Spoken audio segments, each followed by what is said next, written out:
we live side by side with nature. Nature gives us beauty, comfort, and peace. Our duty is simply to protect and preserve it. But sometimes we are careless. We act selfishly and fail to take care of what has already been given to us. In the end, the consequences will return to us.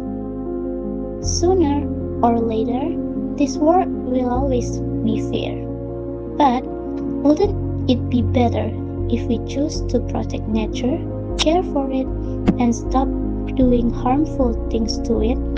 Realize it now, because wise people always know what is right and what is better for the future.